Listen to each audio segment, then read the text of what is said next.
ಹರಿ ಓಂ ವೀಕ್ಷಕರೇ, ಎಲ್ಲರಿಗೂ ನಮಸ್ತೆ. ಈ ಸಂಚಿಕೆಯ ವಿಷಯ ಗಿಡವಾಗಿ ಬಗ್ಗದು ಮರವಾಗಿ ಬಗ್ಗೀತೆ. ಈ ಕಥೆ ಕೇಳುವುದಕ್ಕಿಂತ ಮುಂಚೆ ಧರ್ಮೋ ರಕ್ಷಿತ ರಕ್ಷಿತಃ ವಾಟ್ಸಪ್ ಚಾನಲ್ ಫಾಲೋಅಪ್ ಮಾಡಿ ಎಲ್ಲರಿಗೂ ತಿಳಿಸಿ. ಎಲ್ಲರೂ ಕೂಡ ನಿಮ್ಮಂತೆ ಯೋಚಿಸುತ್ತಿರುತ್ತಾರೆ, ಅಯ್ಯೋ ಈ ಬೇಸಿಗೆ ರಜೆಯಲ್ಲಿ ಮಕ್ಕಳನ್ನು ಹೇಗೆ ನೋಡಿಕೊಳ್ಳುವುದು, ಎಷ್ಟು ಕಥೆ ಹೇಳುವುದು, ಕಥೆಯನ್ನು ಎಲ್ಲಿಂದ ತರುವುದು, ಏನು ಎತ್ತ ಅಂತ ಈ ಎಲ್ಲ ತೆರೆಗಳನ್ನು ಪಕ್ಕಕ್ಕೆ ಸರಿಸುತ್ತಾ ಈಗ ನಾವು ಗಿಡವಾಗಿ ಬಗ್ಗದ್ದು ಮರವಾಗಿ ಬಗ್ಗೀತೆ ಕಥೆಯನ್ನು ಕೇಳೋಣ. ಇದೇ ರೀತಿಯ ಹೆಚ್ಚಿನ ಕಥೆಗಳಿಗಾಗಿ ಧರ್ಮೋ ರಕ್ಷಿತ ರಕ್ಷಿತಃ ವಾಟ್ಸಪ್ ಚಾನಲನ್ನು ಫಾಲೋಅಪ್ ಮಾಡೋಣ, ಎಲ್ಲರಿಗೂ ತಿಳಿಸೋಣ. ಅಪಘಾತದಲ್ಲಿ ಗಂಡನನ್ನು ಕಳೆದುಕೊಂಡ ರಂಗಮ್ಮ ತನ್ನ 6 ವರ್ಷದ ಮಗ ರಾಜುವನ್ನು ನೋಡಿ ಎದೆಯನ್ನು ಗಟ್ಟಿ ಮಾಡಿಕೊಂಡು ಕಾಲ ತಳ್ಳುತ್ತಿದ್ದಳು. ಆದರೆ ರಾಜ ತಾಯಿಯ ಅತಿ ಮುದ್ದಿನಿಂದ ಪೋಲಿ ಹುಡುಗನಾಗಿ ಬೆಳೆದನು. ಒಂದು ದಿನ ಬಜಾರಿಗೆ ಕರೆದುಕೊಂಡು ಹೋದಾಗ, ಅಮ್ಮ ಕಾಲು ನೋಯುತ್ತಿದೆ, ನಾನು ನಡೆಯಲಾರೆ ಎಂದು ಮೊಂಡು ಹಿಡಿದಾಗ ಭುಜದ ಮೇಲೆ ಕೂಡಿಸಿಕೊಂಡು ಮನೆಯವರೆಗೂ ಹೊತ್ತುಕೊಂಡು ಬಂದಳು. ರಾಜುವನ್ನು ಕೆಳಗಿಸಿದ ರಂಗಮ್ಮ ಮಗನ ಕೈಯಲ್ಲಿ ಬಾಳೆಹಣ್ಣು ಇರುವುದು ನೋಡಿ, ಇವು ಎಲ್ಲಿಂದ ಬಂತೋ ನನ್ನ ಚಿನ್ನ ಎಂದಳು ಸಂತಸದಿಂದ. ಅದಕ್ಕೆ ರಾಜು, ಇದೀಗ ನೀನು ನನ್ನನ್ನು ಭುಜದ ಮೇಲೆ ಹೊತ್ತುಕೊಂಡು ಬರುತ್ತಿರುವಾಗ ಬಾಳೆಹಣ್ಣು ಮಾರುತ್ತಿದ್ದವನ ಗೂಡೆಯಿಂದ ಆರಿಸಿ ಬಿಟ್ಟೆ ಎಂದು ಹೇಳಿದನು. ಅದನ್ನು ಕೇಳಿದ ರಂಗಮ್ಮ ತಪ್ಪು ಎಂದು ಹೇಳಿಲ್ಲ.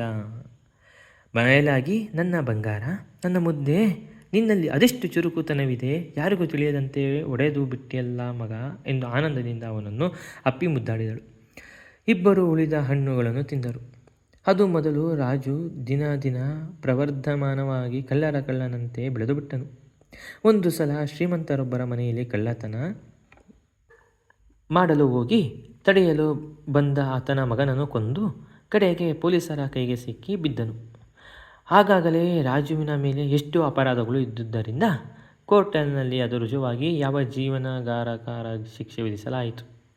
ಮಗನ ಮೇಲಿನ ಮಮಕಾರದಿಂದ ರೋಧಿಸುತ್ತಾ ಅವನನ್ನು ನೋಡಲು ಜೈಲಿಗೆ ಹೋದಳು ರಂಗಮ್ಮ. ತಾಯಿಯನ್ನು ನೋಡುತ್ತಲೇ, ಬಾ ಅಮ್ಮ, ನಿನಗೊಂದು ಮುಖ್ಯವಾದ ರಹಸ್ಯ ಹೇಳುತ್ತೇನೆ ಎಂದು ತಾಯಿಯನ್ನು ಹತ್ತಿರ ಕರೆದು ಆಕೆ ಕಿವಿಯಲ್ಲಿ ಹೇಳಿದನು. ಅಯ್ಯೋ, ಇದೇನು ಕೆಲಸವೋ ಎಂದು ಅಳುತ್ತಾ ಕೇಳಿದಳು. ನಿನ್ನ ಮಗನ ದುಸ್ಥಿತಿ ನೋಡಿ ಸಂತೋಷಿಸು. ಯಾವ ತಾಯಿಯಾದರೂ ಮಗ ತಪ್ಪು ಮಾಡಿದರೆ ಖಂಡಿತ ಒಳ್ಳೆ ದಾರಿಯಲ್ಲಿ ನಡೆಸಿ ತನ್ನ ಮಗನನ್ನು ಒಳ್ಳೆಯ ಪೌರವನಾಗಿ ಬೆಳೆಸುತ್ತಾಳೆ.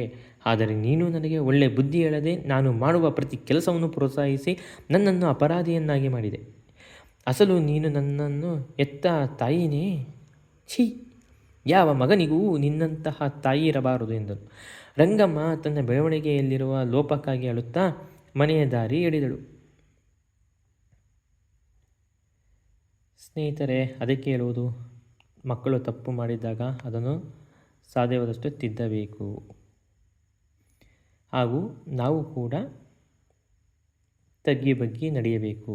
ಯಾಕೆಂದರೆ ಮಕ್ಕಳು ಕೇಳುವುದಕ್ಕಿಂತ ಅನುಕರಣೆಯಲ್ಲಿ ನೋಡಿ ಕಲಿಯುವುದು ಜಾಸ್ತಿ. ಇದೇ ರೀತಿಯ ಹೆಚ್ಚಿನ ವಿಷಯಗಳಿಗಾಗಿ ಧರ್ಮೋ ರಕ್ಷಿತ ವಾಟ್ಸಪ್ ಚಾನಲ್ ಫಾಲೋಅಪ್ ಮಾಡಿ. ಈಗ ಬೇಸಿಗೆ ಸಮಯ ಇರುವುದರಿಂದ ಮನೆಯ ಮೇಲ್ಛಾವಣಿ ಮನೆ ಮುಂಭಾಗ ಪ್ರಾಣಿ ಪಕ್ಷಿಗಳಿಗೆ ಕುಡಿಯಲು ನೀರು ಮತ್ತು ಸ್ವಲ್ಪ ಆಹಾರವನ್ನು ಇಡಿ. ಧನ್ಯವಾದ. ಸರ್ವೇ ಜನ ಸುಖಿನೋ ಭವಂತು.